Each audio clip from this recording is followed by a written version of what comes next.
Donald Trump tranche sur la guerre en Ukraine. Selon lui, l'agresseur de la guerre russo-ukrainienne n'est pas la Russie, mais bien l'OTAN et son allié ukrainien, c'est-à-dire le régime de Zelensky. J'espère que vous allez bien. Pour ce qui est de ma part, je vais bien par la grâce de Dieu. Nous savons tous que Trump, avant d'être un homme politique, est un homme d'affaires. Sa vision du monde s'apparente au business. Tout le monde l'a constaté. C'est à cela le monde se résume maintenant. Sans intérêt, pas de collaboration. Mais pour Trump, c'est beaucoup plus ouvert. Parce que il y a des présidents qui cachent leur position par rapport à l'intérêt. Mais lui, ce n'est pas le cas. Son intérêt, l'intérêt de son pays, et voilà. Un homme doit être comme cela. Ta position doit être connue de tout le monde. Tu ne dois pas être par là et par ici. Et Trump, lui, il a décidé d'être direct. Mais quelquefois, bien qu'il est direct, ses prises de position cachent quelques vérités. Nous allons essayer de voir qu'est-ce que cache réellement cette prise de position directe de Trump dans ce conflit. Est-ce réellement une vérité ou une stratégie de sa part? L'opposition de Trump à Zelensky et à l'Union européenne, à mon avis, n'est pas un hasard. Trump a dit ouvertement que ce n'est pas la Russie qui est l'agresseur dans ce conflit. Pendant que nous avions tous pratiquement suivi le début de ce conflit. Ça s'est passé devant tout le monde. Comment est-ce que ça a débuté jusque-là? Aujourd'hui, la Russie contrôle 20% du territoire ukrainien. Est-ce que Donald Trump aurait tenu les mêmes propos si c'était l'inverse qui s'était produit? Un point très important. Parce que si c'est l'Ukraine qui contrôlait 20% ou plus du territoire russe, je pense qu'il aurait tenu quelque chose de différent à ce qu'il dit maintenant. Donc il faudrait qu'on essaye de voir entre les lignes pour ne pas applaudir rapidement et que l'histoire nous révèle quelque chose de contradictoire devant. Le positionnement de Donald Trump dans ce conflit semble aussi répondre à une logique stratégique, c'est-à-dire essayer de plaire à Poutine tout en restant fidèle aux promesses faites à ses électeurs. Parce que Trump a montré dès son investiture qu'il n'est pas venu cette fois-ci pour décevoir ses électeurs. Il a commencé à signer des décrets le jour même de son investiture. Ça veut dire qu'il va tout faire, mais il n'essaiera pas de décevoir ses électeurs. Un homme, c'est sa parole donnée. Nous sommes habitués à cela en Afrique. Les présidents qui, lors des campagnes, tiennent des promesses, mais une fois à la tête, c'est le contraire. Je ne les appelle pas des présidents, ce sont des businessmen, mais des businessmen de basse classe, ok? Parce qu'un vrai businessman, quand il promet, il essaie de réaliser. C'est ce qui pourra faire que son business ira loin. Mais quand tu tiens des promesses, une fois au pouvoir, tu laisses tomber. Ce sont des présidents le plus souvent auxquels les gens ont confiance, aveuglement. Pour Donald Trump, d'abord, c'est les Américains. Et même s'il faut dealer avec le diable, comme le disait le ministre malien des Affaires étrangères, M. Abdoulaye Diop, et pour l'intérêt de son pays, même s'il faut dealer avec le diable, il peut le faire. Et c'est ça aussi un homme, vous comprenez? Et à un moment donné de l'histoire d'un pays, il doit y avoir des hommes qui décident de se sacrifier, qui décident de dire nous sommes prêts à nous sacrifier, mais pour que le pays connaisse ce bonheur, pour que le pays vit ce bonheur. Ça a été le cas pour beaucoup de figures africaines. C'est ce que Thomas Sankara, paix à son âme, a fait, c'est ce que Kwame Nkrumah a fait, plein d'autres, c'est ce que Ahmed Sékou Touré, à un moment donné de son histoire, a fait pour la Guinée. Et il y en a plein d'histoires comme cela.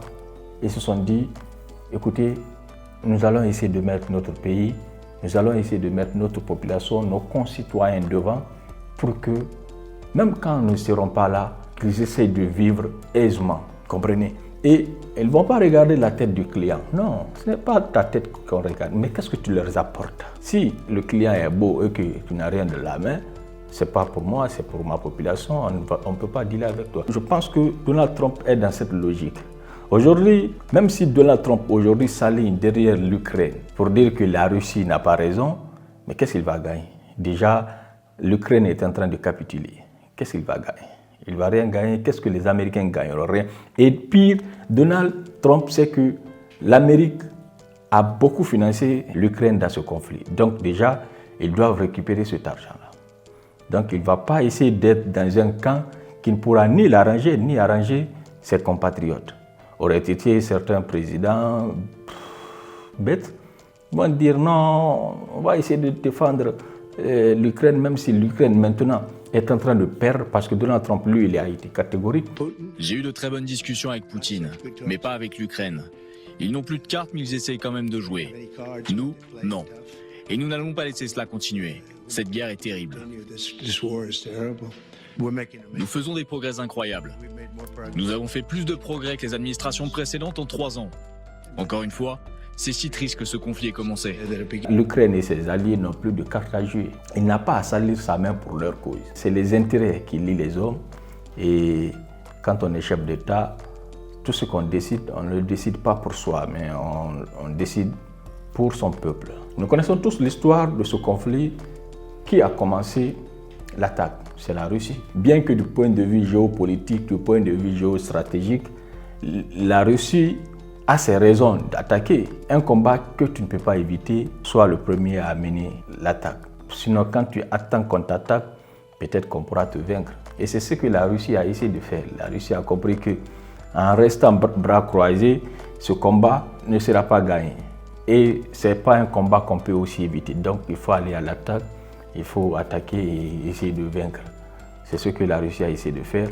Mais bien que la Russie a ses raisons, mais elle a été la première à attaquer. À partir du moment que Donald Trump essaie d'oublier tout cela et dire que l'agresseur, c'est l'Ukraine et ses alliés, ça veut dire que lui, il a déjà sa position qui est là, parce qu'aujourd'hui, c'est Poutine qui a toutes les cartes. Donc il faut essayer de se rallier à Poutine pour ne pas perdre. Parce que si Donald Trump se rallie à Poutine et que l'Union européenne continue de soutenir l'Ukraine, ça veut dire que les États-Unis pourront au moins gagner quelque chose que l'Union européenne ne pourra pas gagner. Nous allons parcourir quelques réactions par rapport à cette prise de position de Donald Trump.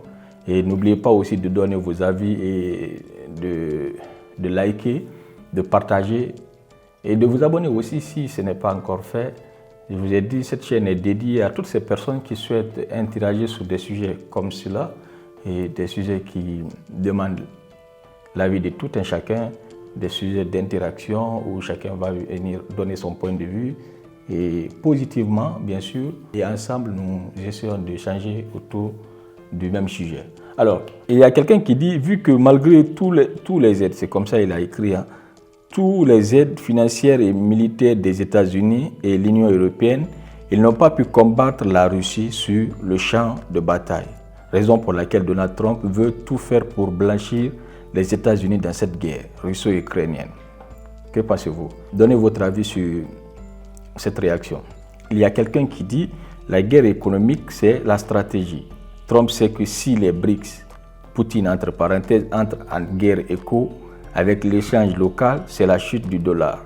Trump cherche à éloigner Poutine des BRICS et pour cela, vendre l'Europe serait bénéfique pour l'économie américaine. La montée en puissance des BRICS est la chute des États-Unis. Trump joue la carte de la survie même s'il doit courtiser Poutine.